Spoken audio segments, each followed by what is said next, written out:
Buon pomeriggio a tutti, benvenuti all'ippodromo Arcoveggio di Bologna.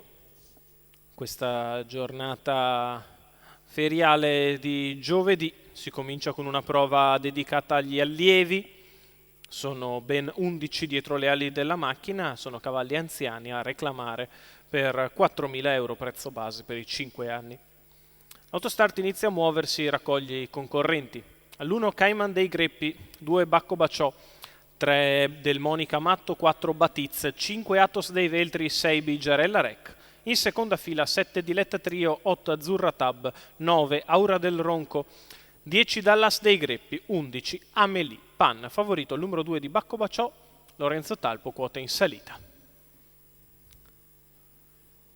Si parte con subito lotta tra Del Monica Matto e Bacco Baciò, i due che si danno in partenza. Parte molto bene dalla seconda fila Aura del Ronco che si sistema in scia. Bacco Baciò prova a trovare posto in corda Del Monica Matto avanti ad Aura del Ronco.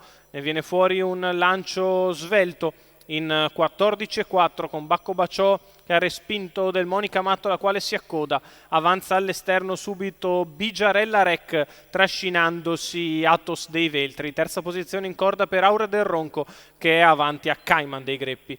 400 metri in 29,8. Bacco Baciò all'avanguardia, Bigiarella Rec allo scoperto. In corda Del Monica Matto a precedere Aura del Ronco, quindi Cayman dei Greppi, seconda pariglia per Athos dei Veltri che precede Azzurra Tab. 45 per i primi 600 metri di corsa. Bigiarella Rec va a premere su Bacco Baciò, non lo lascia respirare completamente. 59,7 per la metà gara da parte di Bacco Baciò che si porta sempre in scia Del Monica Matto, al largo Bigiarella Rec, poi Athos dei Veltri, non cambia nulla.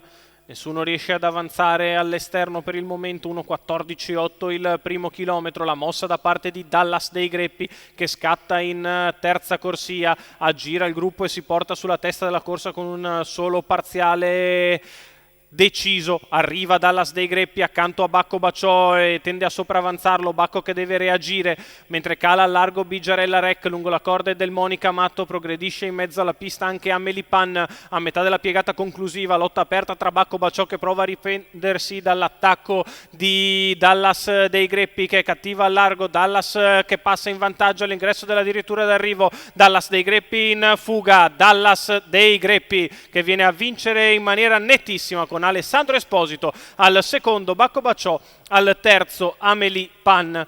29,2 ad arrivare, 1,13,9 il ragguaglio cronometrico ed era una reclamare a 4. Dallas dei Greppi, Alessandro Esposito, Nicola Del Rosso. La vittoria della 5 anni da Pascià dei Greppi con un solo parziale a 600 dalla conclusione. Dimostra di avere classe superiore ai rivali odierni. Passa nettamente Alessandro Esposito, perfetto in salchi, a dare il parziale al momento giusto. Nettissimo nel finale. Dallas dei Greppi, Alessandro Esposito, Nicola Del Rosso. Al secondo è ancora Bacco Baciò, mentre per il terzo sprinta Amélie Pan.